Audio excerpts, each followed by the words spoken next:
ಕೆಂಪೇಗೌಡರ ಶಿಲೆಯ ಮುಂಭಾಗದ ಪಾರ್ಕಿನಲ್ಲಿ ಇವತ್ತು ಪತ್ರಿಕಾಗೋಷ್ಠಿಯನ್ನು ಕರೆದು ಈ ಮಾಗಡಿಯ ವಿಷಯವಾಗಿ ಪ್ರಸ್ತುತವಾಗಿ ಕೆಲವು ವಿಷಯವನ್ನು ಪ್ರಸ್ತಾಪ ಮಾಡಬೇಕು ಅಂಥೇಳಿ ಈ ದಿನಾಂಕವನ್ನು ಆಯ್ಕೆಯನ್ನು ಮಾಡಿಕೊಂಡ್ವಿ.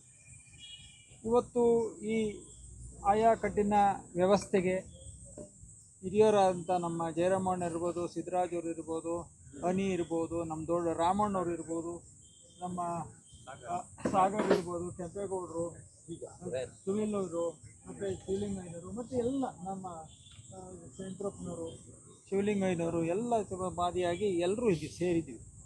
ವಿಷಯ ಇಷ್ಟೇ, ನಾನು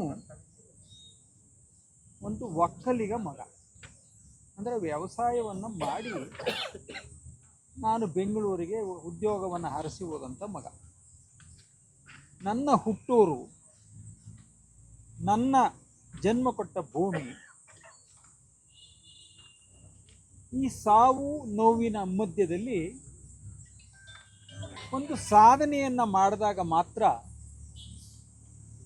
ಹೆಸರು, ಕೀರ್ತಿ ಮತ್ತು ಆ ಮಣ್ಣಿಗೆ ಒಂದು ಸುಗಂಧ ಬೀರುವಂಥ ವಿಷಯವನ್ನು ಈ ನಾಡಿನ, ಈ ದೇಶದ ಮಹಾನ್ ಮೇಧಾವಿಗಳು, ತಪಸ್ವಿಗಳು, ಜ್ಞಾನವಂತರು, ವಿಚಾರವಂತರು ಎಲ್ಲ ವಿಚಾರವನ್ನು ತಿಳಿಸಿಕೊಟ್ಟಿದ್ದಾರೆ.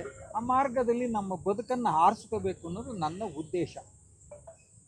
ಇವತ್ತು 1989ರಲ್ಲಿ ಕಾಲಭೈಶ್ವರ ಸ್ವಾಮಿ ದೇವಸ್ಥಾನ ನಿರ್ಮಾಣವನ್ನು ಮಾಡಿದೆ. 2001ರಲ್ಲಿ ಅದು ಉದ್ಘಾಟನೆ ಆಯಿತು. ಅವತ್ತೂ ಸಹ ನನ್ನ ಕಾಲಭೈಶ್ವರ ಸ್ವಾಮಿಯ ದೇವಸ್ಥಾನ ನಿರ್ಮಾಣದಲ್ಲೂ ಸಾಕಷ್ಟು ನೋವುಗಳನ್ನು ಕೊಟ್ಟರು, ಸಾಕಷ್ಟು ನನಗೆ ಆ ಬಾಧೆಗಳನ್ನು ಹೇಳಬಾರ್ದು ಕೊಟ್ಟರು. ಆದರೆ ಮನುಷ್ಯನ ಕೈಲಿ ಬಾಧೆ ಕೊಟ್ಟು ಒಬ್ಬ ಮನುಷ್ಯನ ಹಾಳು ಮಾಡೋದಕ್ಕೆ ಸಾಧ್ಯ ಇಲ್ಲ. ಅದು ಭಗವಂತ ಕೊಡಬೇಕು. ಭಗವಂತ ನನ್ನ ಪರವಾಗಿದ್ದಾನೆ, ಧರ್ಮದ ಪರವಾಗಿದ್ದಾನೆ. ಅದಕ್ಕೋಸ್ಕರ ನಾನು ಇನ್ನೂ ಬದುಕಿದ್ದೀನಿ, ಆ ಧರ್ಮವನ್ನು ಸಾರ್ತಾ ಇದ್ದೀನಿ. ಅದಾದ ನಂತರ ಮಾಗಡಿಯ ಕೆಲವು ನಮ್ಮ ಮಾಲಿಂಗಯ್ಯನಿರ್ಬೋದು, ನಮ್ಮ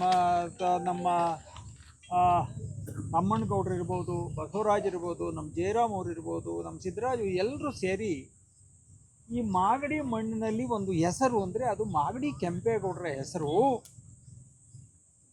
ಅನೇಕ ಜನ ಇಲ್ಲಿ ಮಾಡಬೇಕು ಅಂತ ಹೊರಟಿದ್ದಾರೆ, ಆದರೆ ಕೆಂಪೇಗೌಡರು ಯಾಕೆ ಮಾಡಿಸ್ಕೊಂಡಿಲ್ಲ ಗೊತ್ತಿಲ್ಲ. ದಯಮಾಡಿ ಇಷ್ಟು ನೋವಲ್ಲೂ ನೀವು ಕೆಂಪೇಗೌಡರ ಇದು ಮಾಗಡಿ ಊರಲ್ಲಿ ದೇವಸ್ಥಾನ ಕಟ್ಟಿದ ಮೇಲೆ ನಿಮ್ಗೇನೋ ಒಂದು ಭಗವಂತ ಒಂದು ಶಕ್ತಿ ಕೊಟ್ಟವನು, ಎಲ್ಲರನ್ನೂ ಎದುರಾಕೊಂಡು ಮಾಡ್ಕೊಂಬಂದಿದ್ರೆ ಒಂದು ಶಕ್ತಿ ಕೊಟ್ಟಿದ್ದಾನೆ. ಈ ಕೆಂಪೇಗೌಡರ ಒಂದು ಶಿಲೆಯನ್ನು ಮಾಡಿದ್ರೆ ಇದು ಊರ್ಜಿತ ಆಗ್ತದೆ, ಒಂದು ಹೆಸರು ಬರ್ತದೆ. ಈ ಮಣ್ಣಿಗೆ ಆ ಯಪ್ಪನ ಒಂದು ಕೀರ್ತಿ ನೀವೇ ಎಲ್ರಿಗೂ ಜಗತ್ತಿಗೆ ತೋರಿಸ್ಬೋದು ಅಂತ ಹೇಳಿ ಕೇಳಿದಂಥ ಸಂದರ್ಭದಲ್ಲಿ 2003ರಲ್ಲಿ ಕೆಂಪೇಗೌಡರ ಪ್ರತಿಷ್ಠಾಪನೆಯನ್ನು ಮಾಡುವಾಗಲೂ ಸಹ ಸಾಕಷ್ಟು ವಿರೋಧ,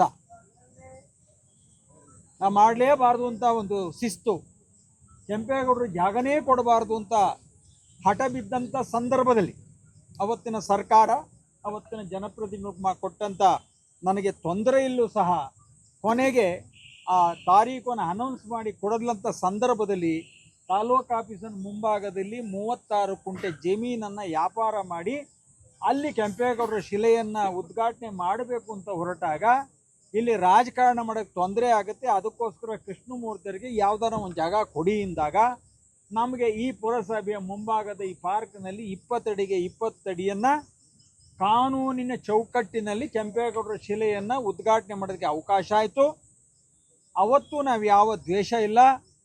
ಅವತ್ತು ರೇವಣ್ಣವರು ಇದ್ದರು, ಬಾಲಕೃಷ್ಣವರು ಇದ್ದರು, ನಮ್ಮ HD ಕುಮಾರಸ್ವಾಮಿ ಅವರಿದ್ದರು, ಸೋಮಣ್ಣ ಇದ್ದರು, ಎಲ್ಲ ಅನೇಕ ದೊಡ್ಡ ದೊಡ್ಡ ಮಠಾಧೀಶರು ಹಿರಿಯರೆಲ್ಲ ಸೇರಿ ಈ ಒಂದು ಕೆಂಪೇಗೌಡರ ಒಂದು ಹಬ್ಬವಾದ ರೀತಿಯಲ್ಲಿ ಆ ಉದ್ಘಾಟನೆ ಮಾಡಿ 50,000ಕ್ಕೂ ಅಧಿಕ ಜನ ಕೆಂಪೇಗೌಡರ ಕೋಟೆಯಲ್ಲಿ ಊಟ ಮಾಡಿ ಸಮೃದ್ಧಿಯಾಗಿ ಆ ಭಗವಂತನ ಸ್ಮರಣೆಯನ್ನು ಮಾಡಿದಂಥ ಶುಭ ಗಳಿಗೆಯನ್ನು ಇವತ್ತು ಮಾಗಡಿ ತಾಲೂಕಿನ ರಾಮನಗರದ ಜಿಲ್ಲೆ ಪ್ರತಿಯೊಬ್ಬರಿಗೂ ಗೊತ್ತಿರುವಂಥ ಸತ್ಯ ಘಟನೆ. ಅದು ಒಂದು ಭಾಗ. ಪ್ರತಿ ವರ್ಷ ಕೆಂಪೇಗೌಡರ ಜಯಂತ್ಯೋತ್ಸವನ ಮಾಡ್ತಾ ಇದ್ದೀವಿ. ಏನೋ ಬಂದೆ ಒಂದು ಈಡ್ಗಾಯಿ ಹಾಕ್ತೆ, ಏನೋ ಬಂದೆ ಕಡಲೆಪುರಿ ಹಂಚ್ಬಿಟ್ಟೆ, ಏನೋ ಬಂದೆ ಏನೋ ಗೊತ್ತೇ ಇಲ್ದಂಗೆ 4 ಜನಕ್ಕೆ ಊದುಗಡ್ಡಿ ಹೆಸರು ಹೊರಟೆ ಅಂತ ಮಾಡಲಿಲ್ಲ. ಆ ಭಗವಂತನ ಹೆಸರು, ಕೆಂಪೇಗೌಡರ ಹೆಸರು ಬೆಂಗಳೂರು ನಿರ್ಮಾಣ ಮಾಡಿದಂಥರು, ಸಾವಿರಾರು ಕೆರೆ ಕಟ್ಟೆ ಗುಡಿಗೋಪುರಗಳನ್ನ ಕಟ್ಟಿ ಸರ್ವ ಧರ್ಮದವರ ನಾಡಿಗೆ ಬೆಳಕನ್ನು ಕೊಟ್ಟಂಥವರು. ಅಂಥ ಪುಣ್ಯಾತ್ಮನ ಆದಿಯಲ್ಲಿ ನಾವು ಸಾಗಬೇಕಾದ್ರೆ ಏನಾದರೂ ಅದರಲ್ಲಿ ಒಂದು ಧರ್ಮನಿಷ್ಠೆ ಇರಬೇಕು ಅಂತ ಹೇಳಿ ಕೆಂಪೇಗೌಡರ ಸಿದ್ಧಾಂತ ಏನಂದರೆ ಹಸಿದು ಬಂದವ್ರಿಗೆ ಅನ್ನ ಹಾಕುವಂಥದ್ದು, ನೆಲೆ ಇಲ್ಲದವರಿಗೆ ಅವ್ರಿಗೊಂದು ಸೂರು ಕೊಡುವಂಥದ್ದು, ಯಾವುದಕ್ಕೂ ಬದುಕಿಗೆ ಒಂದು ಅರ್ಥ ಬರಬೇಕಾದ್ರೆ ನೀರು ಸದಾ ಕಾಲ ಸಮೃದ್ಧಿಯಾಗಿ ಈ ನಾಡಲ್ಲಿ ನಿಲ್ಲಬೇಕು ಅಂತ ಹೇಳಿ ಸಂಕಲ್ಪವನ್ನು ತೊಟ್ಟು ಸಾವಿರಾರು ಕೆರೆಗಳನ್ನು ಕಟ್ಟಿದಂಥ ಪುಣ್ಯಾತ್ಮ. ಅದಕ್ಕೋಸ್ಕರ ನಾನು ಆ ಒಂದು ಕೆಂಪೇಗೌಡರ ಜಯಂತ್ಯೋತ್ಸವವನ್ನು ಮಾಗಡಿ ಹಬ್ಬ ಅನ್ನುವಂಥ ಹೆಸರಿನಲ್ಲಿ ಮಾಡಿದೆ.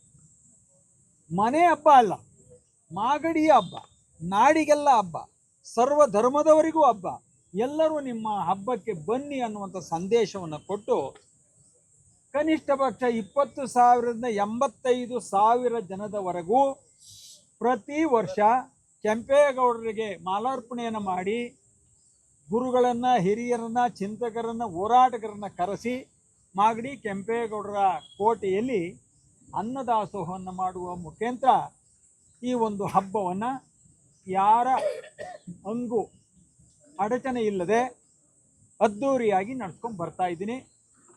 ಇವತ್ತು ಸುಮಾರು 22 ವರ್ಷಗಳಿಂದ ಕೆಂಪೇಗೌಡರ ಜಯಂತ್ಯೋತ್ಸವಕ್ಕೆ ನಾನು ಹೇಳಿದ್ನಲ್ಲ, ಜನ ಒಂದೊಂದು ಸಾರಿಗೆ 60, 70,000, 80,000 ಜನ ಇವತ್ತು ಕೋಟೆಗೆ ಸೇರಿ ಊಟ ಮಾಡಿ ಇದೊಂದು ಮಾಗಡಿ ಹಬ್ಬನಪ್ಪ, ಕೃಷ್ಣಪ್ಪನವ್ರು ಮಾಡಿದ್ರೆ ಹಸುವಿಲ್ಲ, ಅಲ್ಲಿ ಹೋದರೆ ಸಂಜೆವರೆಗೂ ಊಟ ಮಾಡೋದು, ಮನೋರಂಜನೆ ನೋಡ್ಬೋದು, ಕಾರ್ಯಕ್ರಮ ನೋಡ್ಬೋದು, ಇದು ಮಾಗಡಿ ಹಬ್ಬನೇ ಹೊರತು ಕೃಷ್ಣಪ್ಪನವ್ರ ಹಬ್ಬ ಅಲ್ಲ ಅಂತ ಹೇಳಿ ಸಂತೋಷ ಪಡುವಂಥ ಜನರ ಹರ್ಷದ ಜೊತೆಯಲ್ಲಿ ಮಾಡಿದಂಥ ಹಬ್ಬವನ್ನು ಇವತ್ತು ಅವರ ಹೆಸರಿಗೆ ಕಳಂಕ ತರುವಂಥ ರೀತಿಯಲ್ಲಿ ನೀವು ಹೊರಟಿದ್ದೀರಿ. ನಾನು ಕೆಲವು ಪ್ರಶ್ನೆಗಳನ್ನು ಕೇಳ್ತೀನಿ. ಇಲ್ಲಿವರೆಗೂ ಎಷ್ಟು ಹಣ ವ್ಯಯವನ್ನು ಮಾಡಿದ್ರಿ? ಯಾರಾದ್ರ ವರ್ಷಕ್ಕೆ 1,000 ರೂಪಾಯಿ ಆದರೂ ಯಾರನ್ನ ಕೇಳಿದ್ದೀರಾ? ಇಲ್ಲ. ಅಥವಾ ನೀವು ಹೇಳ್ತಿರಲ್ಲ ಹಿಂದಗಡೆ ನಿಂತ್ಕೊಂಡು ಅದು ಹಾಗೆ ಇದೆ ಹೀಗೆ ಅಂತ ಹೇಳ್ತಿರಲ್ಲ, ನಿಮ್ಮ ಯೋಗ್ಯತೆಗೆ ಹೋಗ್ಲಿ ಆ ಕಾರ್ಯಕ್ರಮ ಹೇಗಿದೆ, ಹೇಗೆ ಮಾಡ್ತಾರೆ ಅಂತ ಬಂದು ನೋಡಿದ್ದೀರಾ? ಇಲ್ಲ. ನೀವು ಏನೂ ಮಾಡಲಿಲ್ಲ, ಅದು ನಮ್ಮ ಸಂಬಂಧ ಇಲ್ಲ. ಆದರೆ ನಾವು ಕೆಂಪೇಗೌಡರ ಇತಿಹಾಸವನ್ನು ಉಳಿಸ್ಕೋಬೇಕು ಅಂತ ಹೋರಾಟವನ್ನು 23 ವರ್ಷಗಳಿಂದ ನಿರಂತರವಾಗಿ ಹೋರಾಟವನ್ನು ಮಾಡ್ತಾ ಇದ್ದೀವಿ. ಮೊದಲಿಗೆ ಆ ಕಡೆ ಒಂದು ಭಾಗ ಉತ್ತರದ ಭಾಗ, ನಂತರ ದಕ್ಷಿಣದ ಭಾಗ, ಅದಾದ ನಂತರ ಪೂರ್ವದ ಭಾಗ, ಇನ್ನು ಉಳ್ಕೊಂಡಿರೋದು ದಕ್ಷಿಣದ ಭಾಗ. ಈ ಹೋರಾಟವನ್ನು ಮಾಡುವ ದಿಕ್ಕಿನಲ್ಲಿ ಹಾಗೆ ಹೀಗೆ ಎಲ್ಲ ಕಳೆದು ಸಾಕಷ್ಟು ನೋವಾಗಿ ಜೈಲಿಗೆ ಹೋಗಿ ಬಂದೆ. ಕೆಂಪೇಗೌಡರ ಕೋಟೆ ವಿಷಯದಲ್ಲಿ ಜೈಲನ್ನು ಅನುಭವಿಸಿ ಬಂದೆ. ನಾನು ಯಾರ ಮೇಲೂ ನಿಷ್ಠೂರ ಮಾಡೋದಿಲ್ಲ.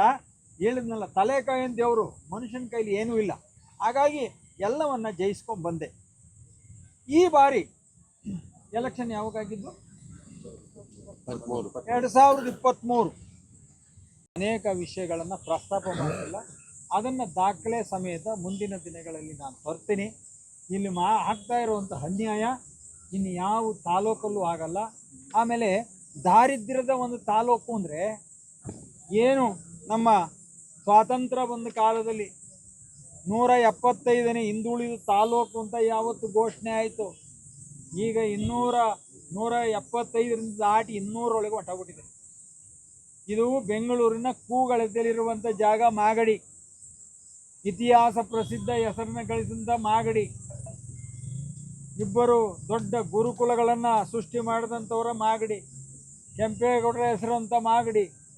ಇಂಥ ಸಂತರಿರೋ ಸಂದರ್ಭದಲ್ಲಿ ಮಾಂಡವ್ಯ ಮಹರ್ಷಿಗಳು ರಂಗನಾಥ ಸ್ವಾಮಿನ ಧರೆಗೆ ತಂದಂಥ ಪುಣ್ಯಭೂಮಿಯಲ್ಲಿ ವರುಣನ ಆಶೀರ್ವಾದದಿಂದ ಎಲ್ಲ ರೈತರು ಸುಭಕ್ಷಿತವಾಗಿ ಸದಾಕಾಲ ಜೀವನ ಮಾಡುವಂಥ ಈ ಪವಿತ್ರವಾದ ಮಣ್ಣಲ್ಲಿ ನಿಮ್ಮಂಥ ದಾರಿದ್ರ್ಯದವರು ಇವತ್ತು ದಾರಿದ್ರ್ಯವನ್ನು ತಂದು ಮಾಗಡಿಗೆ ಹಂಚ್ತಾ ಇದ್ದೀರಲ್ಲ.